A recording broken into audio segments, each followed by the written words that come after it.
Well, let's now welcome on board Shweta Jain, of Investigography. Shweta, thank you so much for joining us today on ET Now.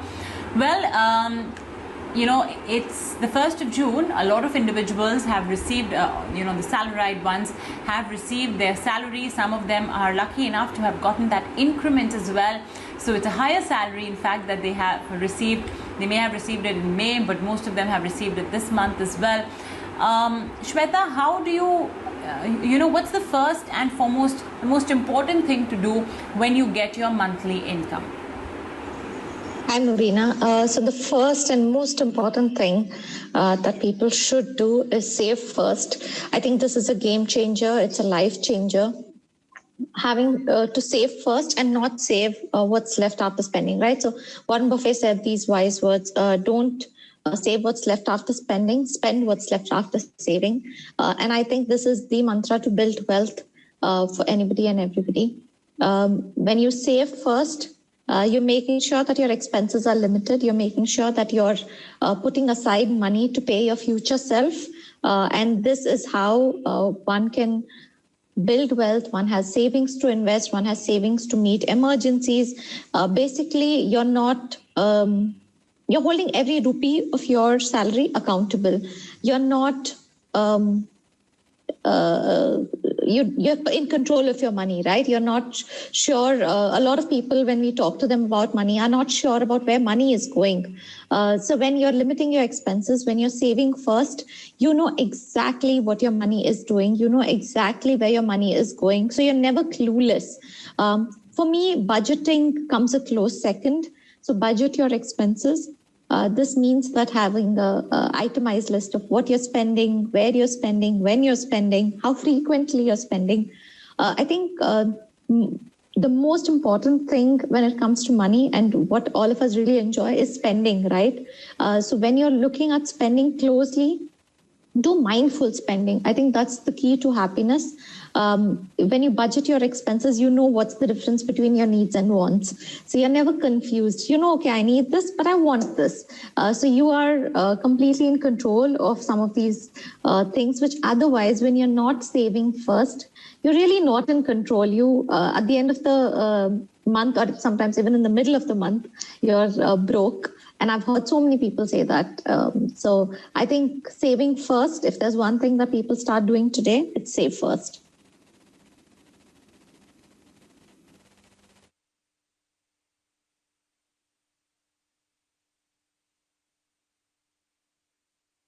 Debit cards or credit cards. And that's the reason why we end up just saving what we are spending. So what is the course of action we can take to sort of reverse that equation, where instead of becoming revenue minus expenses is equal to savings, we make it revenue minus savings is equal to expenses? Do you recommend that we take out a certain predetermined amount of money and maybe put it in another bank account? How would it work then?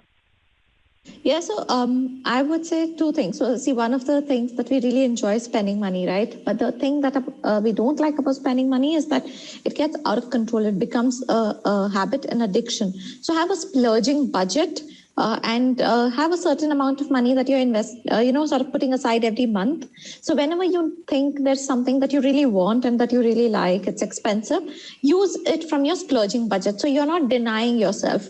Otherwise, a lot of people tell themselves, if I can't even buy this, what am I working for? I'm working, I deserve this and things like that. These are excuses we make for our spending. So we should do that. Credit card becomes a very easy sort of culprit in a lot of places because it's just so easy to spend money. It feels so good. You feel like royalty when you're spending on your credit card, So, research has showed that when you're using hard cash to buy things, there is pain that you feel as well, neurologically. So, which credit card totally bypasses. So it means that you have to curtail some bit of that spending. In fact, I recommend that if people are unable to control this addiction, leave this aside, leave a credit card aside for 6 months. Don't use it for a couple of months and then see how your expenses have changed. Definitely, there are certain ratios that come into play here. In fact, Indians have always been great savers. Indians used to save between 30 to 40% of their income. Unfortunately, today that has changed. But if people are saving even 30% of their income, so that's very good. Realistically, I see people doing about 20%.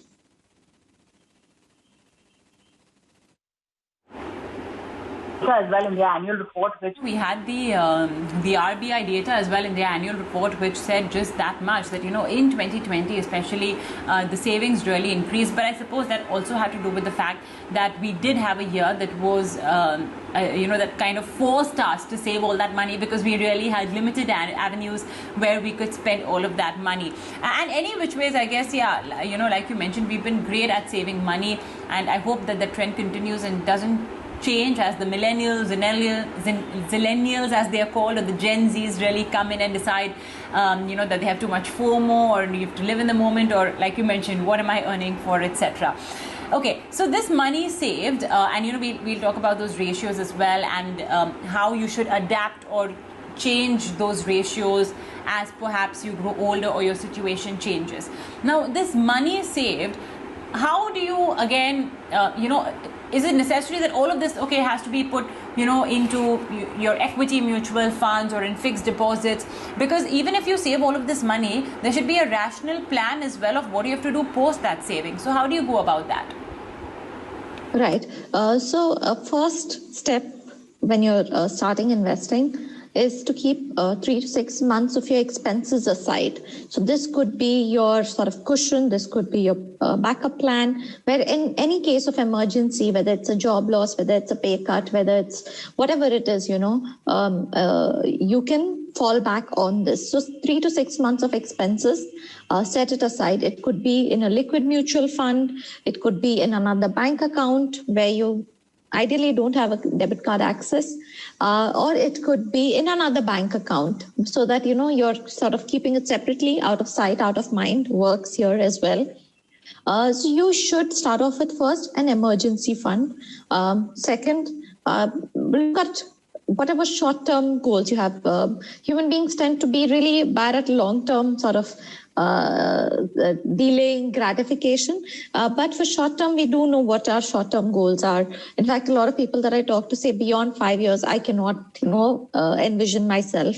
So I don't know what goals to set. That's fine. In the next 3 to 5 years, whatever you're looking at goals, start putting money aside a little bit towards these goals. So you're starting to focus on goals. And when you start to focus on certain goals, what happens is the pain of immediate delaying gratification becomes a little bit lesser. You start sort of enjoying, say, for example, you're saving for a vacation 2 years later, right? So you start looking at that vacation, planning for that vacation, and start saving money towards that. So you're not looking at saying, okay, I missed buying that bag or buying those shoes. And you're like, I don't want to focus on that bag or those shoes. I really want that vacation, right? So you're then focusing on the right things. And the next and the most important thing is start setting aside some bit of money for the long term. So sometimes we don't really know, like for example, your EPF is automatically getting deducted from your salaries, right? So when that is happening,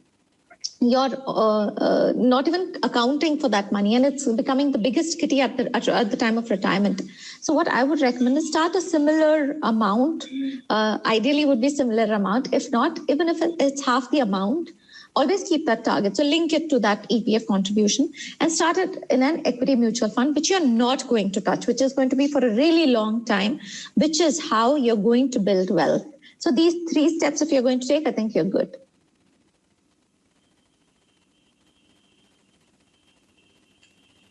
I think, I'm so glad you spoke about this whole bit on, long term and short term, because you're absolutely right when you say that the mentality right now is that, look, I can't think so far in the future, especially when, when you're 20, 25, 30, who's even thinking of retirement at that point of time? You're just thinking on what, what your career is going to be. Many individuals, of course, have the mindset of becoming an entrepreneur as well in the next few years, and the fact that the job will just be temporary. So you're just thinking about how to earn more money, perhaps to even invest in your new business. So retirement is really not even in the fray or in the spectrum of the time horizon that these individuals are thinking of.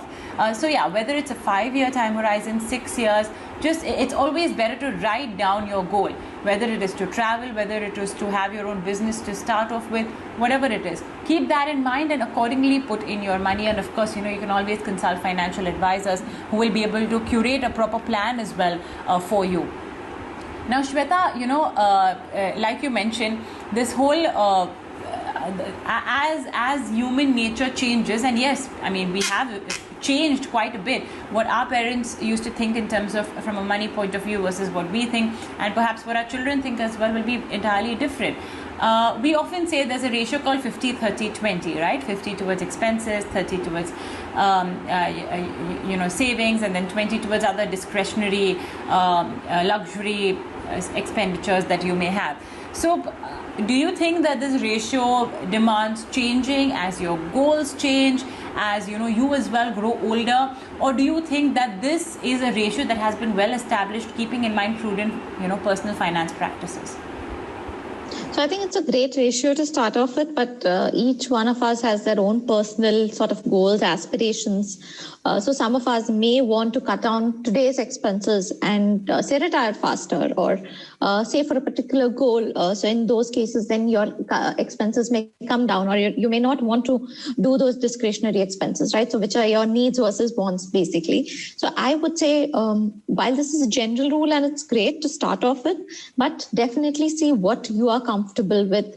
I wouldn't say that you should lower down your savings ratio. I would say move upwards if possible.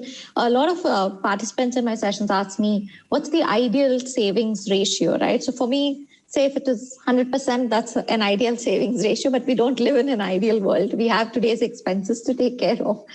So make sure that you're not exceeding that 50% mark on your sort of regular expenses, so that you have scope for today's wants and also future needs and wants. The higher you save today, the more flexibility you're giving your own self, because you're building a portfolio that can effectively give you financial freedom. So keep that in mind. I think it's all about the mindset when you're looking at investing, that keep your mindset on your goals, and you will be good. If you're just going to look at today's expenses, and if you're going to fall into the sale mentality, then that's going to be a little tough.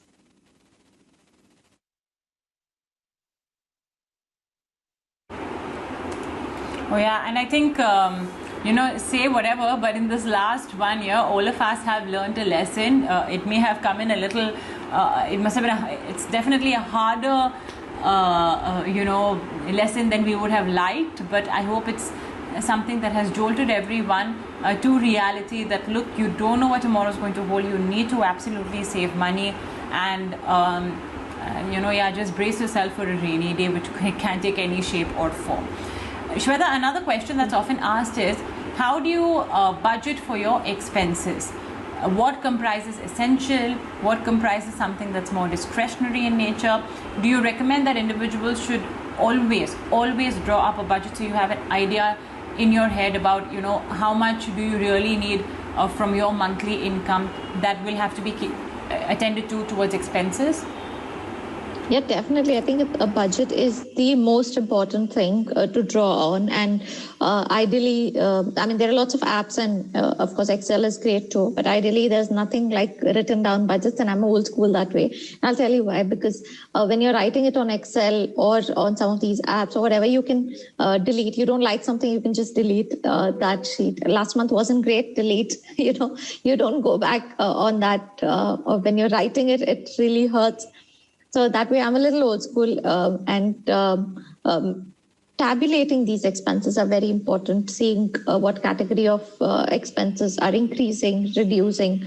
My mom, I know, has written budget for the last so many years, and it's also fun to see right now how much the expenses were, say, 10 years ago. She has all these written down. So it's really interesting to see how it was 15 years ago. how much they would spend on, say, grocery, on utilities. So our essentials would be, say, rent, groceries, utilities. Fixed would be EMIs. There would be some expenses which are monthly. There would be some expenses which are annually, school fees, etc. So make sure that you're accounting not just the monthly expenses that are happening, but also annual expenses are included in the monthly budget. So you don't forget to provide for them. Clothes, I would say, are more discretionary. Any upgrades, whether it's any gadgets, whether it's wardrobe, whatever, shoes, whatever, all of these upgrades, sports equipment, gym equipment today, whatever, all of these are then your wants or, discretionary expenses, which you should plan for and set aside rather than just include them in your regular expenses. That way, these tabulation really helps, because then you're segregating your expenses and you're actually aware of how much is being spent on each item and what is increasing and what's not. So when you talk about inflation, you can see in your expenses the effect of inflation. It's really interesting when you're looking at, say, summers and AC budgets, the AC expenses in your electricity bill. So it's interesting to see, wow, okay, this is how much then I actually spend throughout the year on, say, electricity, and not just what your regular monthly expenses are. So you are then taking into account everything rather than just one-off items. So very important to put down these categories as well.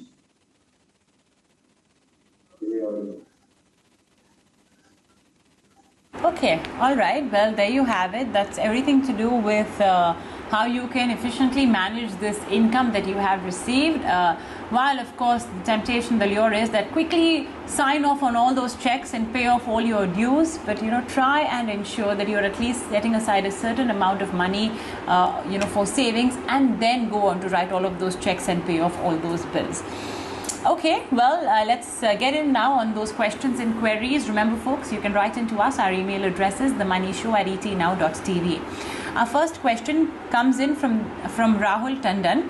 He says, I started my career as a doctor very late. I don't have much knowledge about mutual funds, but after doing a lot of reading, I started SIPs in some sectors.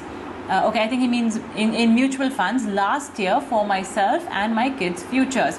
Kindly let me know your views on it and if it needs any changes. So he started off with a little bit of a modest sum, just about 14,000 rupees, which he split between ICICI Prudential Blue Chip, ICICI Equity and Debt Fund, and SBI Focused Equity. So 2 large caps and 1 hybrid category. He says, I'm not a person who can take much risk, but I can invest for 10 years. So he wants to be a bit more conservative and not really go all out and take very risky bets. So Shweta, he's starting small, I suppose, because he has just started now to read on on mutual funds and investing. If you could guide him as well on how he can go about starting off, are these good funds to start with? And he's got a 10-year time horizon. So doctors usually start off late investing as well. So it's a very normal thing. So I want to assure you, you're right on track. Don't worry about it.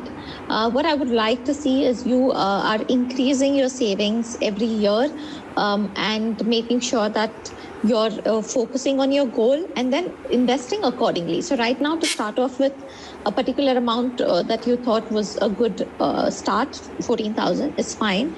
But then I really would want you to sit down, what are your goals and how much you need to invest according to each goal, and then start your SIPs accordingly. That's something that I would strongly recommend. The schemes per se are good. I wouldn't recommend any changes right now. Large cap fund, a focused equity fund, a hybrid fund, these are good to start off with. The only thing, like I said, I would not just stick to say 10 years, because there is, even if there is a goal of 10 years, then move to, say, debt closer to that date, say 8 years later, just move everything to debt.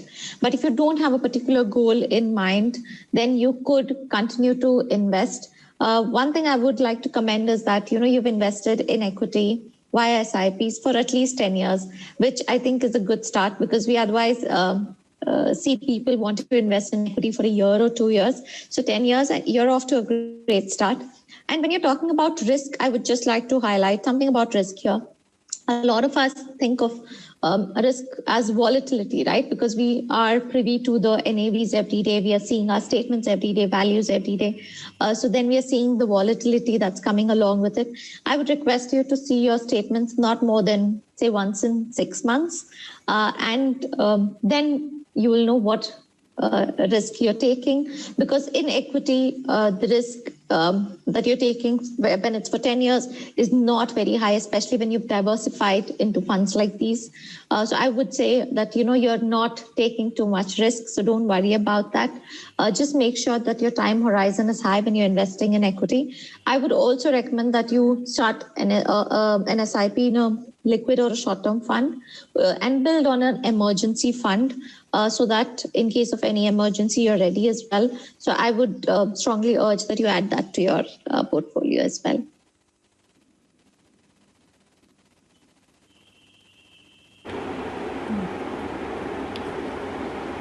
Okay, excellent.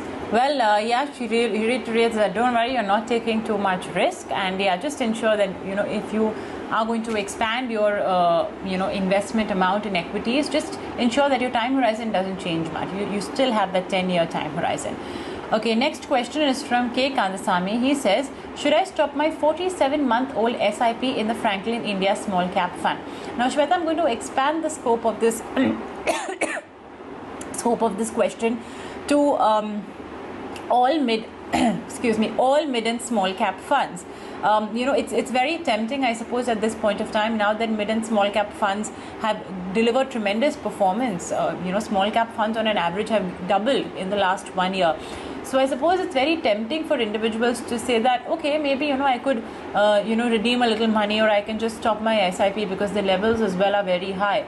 Is that really the right approach, given the fact especially that we have seen this happen in mutual funds prior to March, between October and March? So what's your view? So I would just tell investors one thing: redeem when your goal is due. Do not redeem looking at markets. Do not look at the current values and say, this has done so well in the last 1 year, so I'm just going to redeem. Look at how small cap and mid cap have done in the last 5 years, right? You're pretty much seeing those returns in the last 1 year. So you waited for those returns.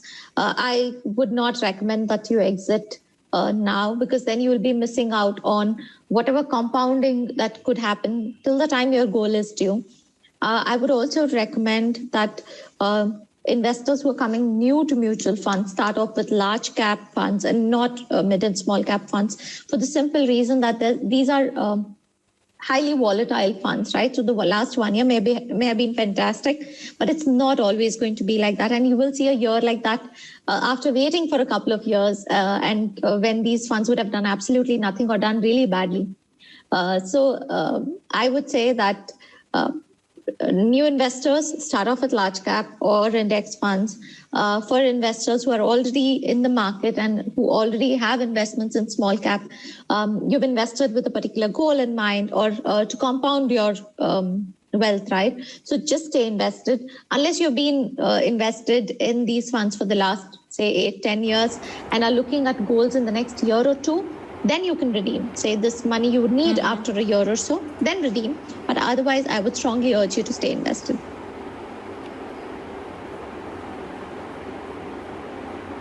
Okay, fair enough. Well, with that, I think we are short on time, so we'll not be able to take any more questions. But Shweta, thank you so much for taking our time and joining us today on The Money Show.